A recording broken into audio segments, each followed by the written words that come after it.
চলে আসুন। তো মা খেতে বসে পড়েছে। কি রান্না করেছো গো? আজ 1 জানুয়ারি তো। ও 1 জানুয়ারি যে কি রান্না করেছি? কি রান্না করেছো?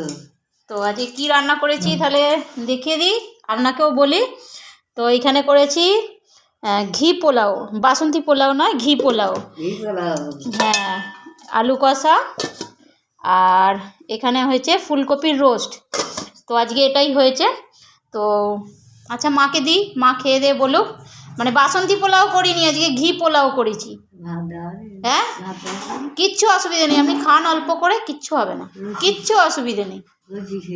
লুচি খেয়েছেন তা কী হয়েছে? যে 1 জানুয়ারি টিফিনের লুচি খেয়েছে, ওই জন্য বলছে কিচ্ছু অসুবিধা নেই, খান, কিছু হবে না। তো রোজ রোজ খাওয়া হচ্ছে না। তো চলো আমি বেড়ে ফেলি। তো মাকে এখানে খেতে দিয়ে দিয়েছি। তো মা এটা কেমন হয়েছে গো ফুলকপির রোস্টটা? ভালো হয়েছে। ভালো হয়েছে?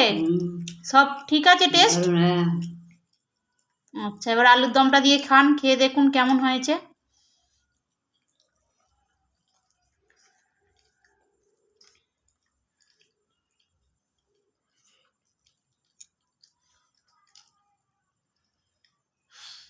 কেমন হয়েছে? আলুর দমটা একটু ঝাল হয়ে গেছে নাকি? না, ঝাল হয় না তো আজকে, আজকে ঝাল কমই দিয়েছি। ঠিক আছে, বেশ ভালো লাগছে খেতে।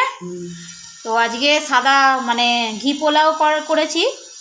এতে হলুদ দিইনি, মিষ্টিও দিইনি।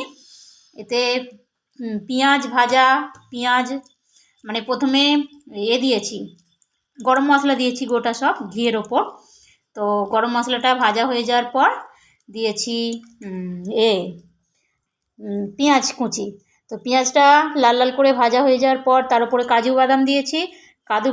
কাজু বাদাম আর পেঁয়াজ একসঙ্গে ভেজে নিয়েছি ভালো করে। তার উপরে দিয়েছি আদা রসুন বাটা দিয়ে মশলাটাকে যতক্ষণ মানে কাঁচা গন্ধটা যতক্ষণ না গেছে ততক্ষণ ভেজেছি। ভেজে তারপরে 2 কাপ চাল নিয়েছি, আমি 4 কাপ জল দিয়েছি। তো তাতে পরিমাণ মতো নুন দিয়ে দিয়েছি। জলটা একটুখানি গরম হওয়ার পর আমি এবার চালগুলোকে দিয়ে দিয়েছি। তো একদম ঝরঝরে পোলাও হয়েছে, ঘি পোলাও, এটা বাসন্তী পোলাও নয়। তো চলো আজকে কি বলবো, এটা 1 জানুয়ারি, আজকে বছরের প্রথম দিন। তো প্রথমে পুরো নিরামিষ করব ভেবেছিলাম, তো পুরো নিরামিষ হলো না, লাস্টে ওই রেসিপিটা ওরমভাবে বেরোলো, তো পেঁয়াজ আদা রসুন দিতে হলো। তো সেই কারণে আর মাংস যে করিনি, আগে তো এইগুলো হয়েই গিয়েছিলো। তো চলো ঠিক আছে। আর তোমাদের কি রান্না হলো, তোমরা কি খাওয়া দাওয়া করলে অবশ্যই বলো। তো মা ঠিক আছে তো? তো ঠিক আছে, মা খেয়ে নিক, এবার আমি খেতে বসবো। চলো টাটা। ভালো লাগলে অবশ্যই লাইক কমেন্ট শেয়ার করে পাশে থেকো। চলো, ভালোবাসা দিও, ভালোবাসা নিও। আবার আসবো অন্য কোনো ভিডিও নিয়ে।